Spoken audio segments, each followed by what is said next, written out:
हमारे channel detective stories में आप सभी का स्वागत है। शेरलॉक होम्स और रहस्यमय विरासत। लंदन की धुंध भरी सुबह थी। बेकर स्ट्रीट के 221 नंबर के कमरे में शेरलॉक होम्स अपनी कुर्सी पर बैठे अपनी पाइप से धुआं उड़ा रहे थे। उनके सामने डॉक्टर वॉटसन अखबार पढ़ रहे थे। अचानक दरवाजे पर जोरदार दस्तक हुई। यह कोई साधारण दस्तक नहीं थी, बल्कि एक ऐसी दस्तक थी जो किसी गहरी परेशानी का संकेत दे रही थी। होम्स ने अपनी आंखें खोलीं और वॉटसन की ओर देखा। लगता है, वॉटसन, हमारा दिन नीरस नहीं रहने वाला, उन्होंने शांत स्वर में कहा। दरवाज़ा खुला और एक युवा महिला अंदर आई। उसके कपड़े अस्तव्यस्त थे और उसकी आंखों में डर साफ झलक रहा था। मिस्टर होम्स, कृपया मेरी मदद कीजिए, उसने हांफते हुए कहा। मैं एलिजाबेथ मॉर्गन हूं और मुझे लगता है कि मेरी जान खतरे में है। होम्स ने उसे बैठने का इशारा किया। एलिजाबेथ ने बताया कि वह एक धनी जमींदार सर जेम्स मॉर्गन की इकलौती बेटी है, जिनकी हाल ही में मृत्यु हुई थी। सर जेम्स ने अपनी वसीयत में अपनी सारी संपत्ति एलिजाबेथ के नाम कर दी थी, लेकिन एक शर्त रखी थी। शर्त यह थी कि एलिजाबेथ को अपने पिता की मृत्यु के 1 महीने के भीतर एक प्राचीन पहेली को सुलझाना होगा, जो उनके परिवार की विरासत से जुड़ी थी। यदि वह ऐसा करने में विफल रहती, तो सारी संपत्ति उनके दूर के चचेरे भाई रिचर्ड मॉर्गन को मिल जाएगी। पहेली क्या है? होम्स ने पूछा। एलिजाबेथ ने एक पुराना, जंग लगा हुआ तांबे का बक्सा निकाला। यह है, मिस्टर होम्स।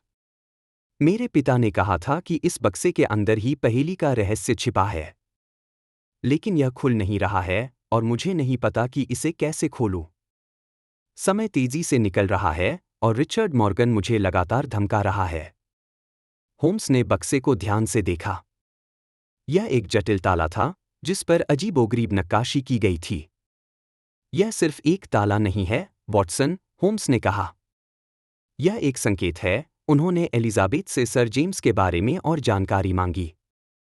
एलिजाबेथ ने बताया कि उनके पिता एक शौकीन पुरातत्वविद थे और उन्हें प्राचीन सभ्यताओं के रहस्यों को सुलझाने में बहुत मजा आता था। होम्स ने तुरंत काम शुरू कर दिया। उन्होंने बक्से पर बनी नक्काशी का अध्ययन किया और कुछ ही देर में उन्हें एक पैटर्न नजर आया। यह मिस्र की प्राचीन लिपि है, उन्होंने कहा। सर जेम्स ने इस पहेली को अपनी पुरातत्व संबंधी रुचियों से जोड़ा है। होम्स ने अपनी किताबों की अलमारी से कुछ पुरानी किताबें निकालीं और मिस्र की लिपियों का अध्ययन करने लगे। वॉटसन ने देखा कि होम्स की आंखें चमक रही थीं, जैसे उन्हें कोई नया और दिलचस्प मामला मिल गया हो। कुछ घंटों की गहन शोध के बाद होम्स ने एक छोटी सी कुंजी निकाली, जो बक्से के एक छिपे हुए हिस्से में फिट हो गई। उन्होंने कुंजी घुमाई और एक क्लिक की आवाज के साथ बक्सा खुल गया। अंदर एक पुराना चर्मपत्र था, जिस पर एक और पहेली लिखी हुई थी। यह तो और भी दिलचस्प है, होम्स मुस्कुराए। यह पहेली एक स्थान का वर्णन करती है, जहां सर जेम्स ने अपनी सबसे मूल्यवान विरासत छिपाई है। पहेली में कुछ अस्पष्ट संकेत थे, जैसे जहां सूरज पश्चिम में उगता है और जहां समय रुक जाता है। एलिजाबेथ निराश हो गई। यह तो असंभव है, उसने कहा। मैं इसे कभी नहीं सुलझा पाऊंगी। असंभव कुछ भी नहीं है, मिस मॉर्गन, होम्स ने कहा।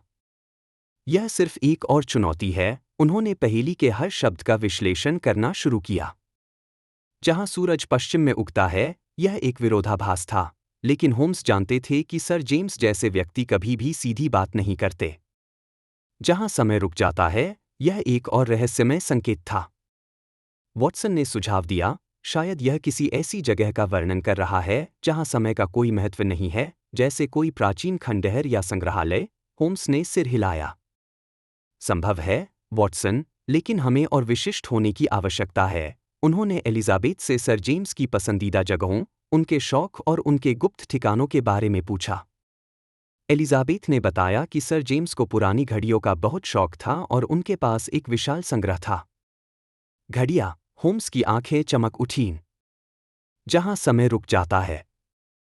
यह घड़ियों के बारे में हो सकता है। उन्होंने एलिजाबेथ से पूछा कि क्या सर जेम्स के पास कोई ऐसी घड़ी थी जो विशेष रूप से महत्वपूर्ण थी। एलिजाबेथ को याद आया कि उनके पिता के पास एक बहुत पुरानी धूप घड़ी थी, जो उनके बगीचे में लगी हुई थी।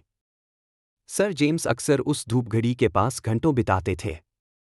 होम्स और वॉटसन तुरंत मॉर्गन एस्टेट के लिए रवाना हो गए। बगीचे में उन्हें वह प्राचीन धूप घड़ी मिली। होम्स ने धूप घड़ी का बारीकी से निरीक्षण किया। उन्होंने देखा कि धूप घड़ी के आधार पर एक छोटा सा निशान था जो सामान्य नहीं था। उन्होंने उस निशान को छुआ और एक गुप्त तंत्र सक्रिय हो गया। धूप घड़ी का एक हिस्सा खिसक गया, जिससे एक छोटा सा डिब्बा सामने आया।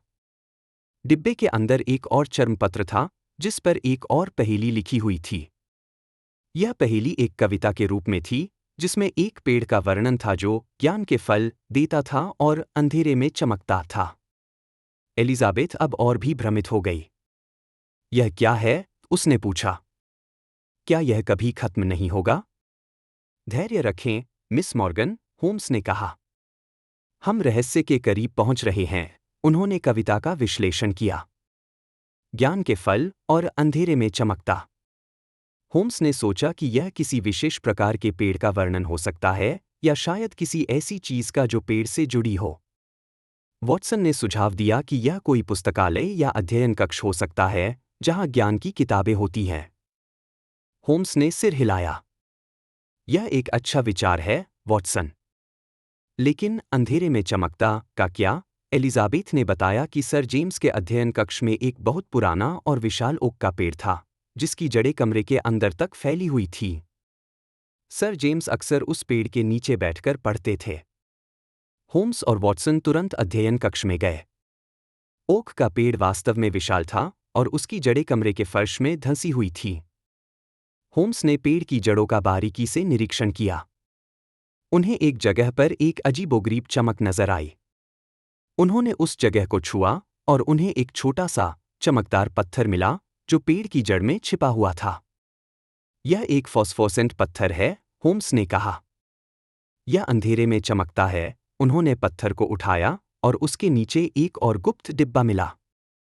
डिब्बे के अंदर एक और चर्मपत्र था, जिस पर एक नक्शा बना हुआ था। नक्शे में मॉर्गन एस्टेट के एक हिस्से को दर्शाया गया था और उस पर एक एक्स का निशान लगा हुआ था। यह खजाने का नक्शा है, एलिजाबेथ उत्साहित हो गई। लेकिन यह एक्स कहाँ है? होम्स ने नक्शे का अध्ययन किया। यह नक्शा मॉर्गन एस्टेट के पुराने हिस्से का है, जहां अब खंडहर हैं, उन्होंने कहा। और यह एक्स का निशान एक पुराने कुएं को दर्शाता है, जो अब सूख चुका है। होम्स, वॉटसन और एलिजाबेथ तुरंत खंडहरों की ओर चल पड़े। वहां पहुंचकर उन्हें वह पुराना कुआं मिला। कुआं गहरा और सूखा था और उसके अंदर अंधेरा था। क्या हमें इसके अंदर जाना होगा? एलिजाबेथ ने डरते हुए पूछा। लगता है ऐसा ही है, मिस मॉर्गन, होम्स ने कहा। उन्होंने एक रस्सी निकाली और उसे कुएं में डाला। वॉटसन पहले नीचे उतरे, उसके बाद होम्स और फिर एलिजाबेथ। कुएं के तल पर उन्हें एक छोटा सा कमरा मिला, जो पत्थरों से बना था। कमरे के बीच में एक बड़ा पत्थर था, जिस पर एक और पहेली खुदी हुई थी।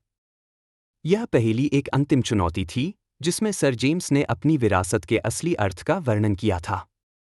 पहेली में लिखा था, धन वह नहीं जो तुम देखते हो, बल्कि वह जो तुम सीखते हो। एलिजाबेथ ने पहेली पढ़ी और उसकी आंखों में आंसू आ गए। इसका क्या मतलब है? उसने पूछा। क्या कोई खजाना नहीं है? होम्स ने मुस्कुराते हुए कहा, खजाना है, मिस मॉर्गन, लेकिन वह सोने या चांदी का नहीं है। सर जेम्स एक बुद्धिमान व्यक्ति थे। उन्होंने आपको यह सिखाने की कोशिश की कि सच्चा धन ज्ञान और अनुभव में निहित है। उन्होंने कमरे के चारों ओर देखा। दीवारों पर प्राचीन सभ्यताओं के चित्र और प्रतीक बने हुए थे और एक कोने में एक छोटा सा लकड़ी का बक्सा रखा था। होम्स ने बक्सा खोला। उसके अंदर सोने या हीरे नहीं थे, बल्कि सर जेम्स की पुरानी डायरियां, उनके शोध पत्र और उनके द्वारा एकत्र की गई दुर्लभ किताबें थीं। यह सब सर जेम्स का जीवन भर का ज्ञान और अनुभव था। यह मेरी विरासत है, एलिजाबेथ ने फुसफुसाते हुए कहा। ज्ञान की विरासत? उसने समझा कि उसके पिता ने उसे सिर्फ संपत्ति नहीं दी थी, बल्कि उसे जीवन का एक महत्वपूर्ण सबक सिखाया था। रिचर्ड मॉर्गन को संपत्ति नहीं मिलेगी, क्योंकि एलिजाबेथ ने पहेली सुलझा ली थी, भले ही वह भौतिक खजाना न हो। होम्स ने एलिजाबेथ को बधाई दी। सर जेम्स ने एक अद्भुत पहेली बनाई थी, मिस मॉर्गन। यह सिर्फ एक संपत्ति का खेल नहीं था, बल्कि एक परीक्षा थी जो यह तय करती थी कि आप उनकी विरासत के लायक हैं या नहीं। एलिजाबेथ ने गहरी सांस ली। मैं अब समझ गई हूं, मिस्टर होम्स। मेरे पिता चाहते थे कि मैं उनकी तरह ज्ञान की खोज करूं, न कि केवल धन के पीछे भागूं। उसने महसूस किया कि यह विरासत सोने चांदी से कहीं ज्यादा मूल्यवान थी। यह उसे अपने पिता के सपनों और जुनून से जोड़ती थी। होम्स और वॉटसन एलिजाबेथ के साथ कुएं से बाहर निकले। रिचर्ड मॉर्गन पहले से ही बाहर इंतजार कर रहा था, उसकी आंखों में लालच साफ झलक रहा था। तो, क्या मिला? उसने अधीरता से पूछा। क्या तुमने पहेली सुलझा ली, एलिजाबेथ? एलिजाबेथ ने मुस्कुराते हुए कहा, हाँ, रिचर्ड। मैंने सुलझा ली। और मुझे वह मिल गया है जो मेरे पिता मेरे लिए छोड़ गए थे। उसने रिचर्ड को बक्से में रखी डायरिया और किताबें दिखाईं। रिचर्ड का चेहरा गुस्से से लाल हो गया। उसे उम्मीद थी कि उसे ढेर सारा पैसा मिलेगा, लेकिन उसे सिर्फ किताबें मिली। यह क्या बकवास है? रिचर्ड चिल्लाया। यह कोई विरासत नहीं है। यह ज्ञान की विरासत है, रिचर्ड, एलिजाबेथ ने शांत स्वर में कहा। और यह किसी भी धन से ज्यादा मूल्यवान है। रिचर्ड निराश होकर चला गया, उसकी सारी उम्मीदें टूट चुकी थीं। होम्स ने वॉटसन की ओर देखा। एक और मामला सुलझ गया, वॉटसन। और इस बार हमने सिर्फ एक रहस्य नहीं सुलझाया, बल्कि एक आत्मा को भी बचाया। वे दोनों मुस्कुराए। एलिजाबेथ ने होम्स और वॉटसन का तहे दिल से शुक्रिया अदा किया। उसने कहा कि वह अपने पिता की विरासत को आगे बढ़ाएगी और ज्ञान की खोज में अपना जीवन समर्पित करेगी। उसने मॉर्गन एस्टेट को एक शोध केंद्र में बदलने का फैसला किया, जहां लोग सर जेम्स के ज्ञान का अध्ययन कर सकें और नई खोजें कर सकें।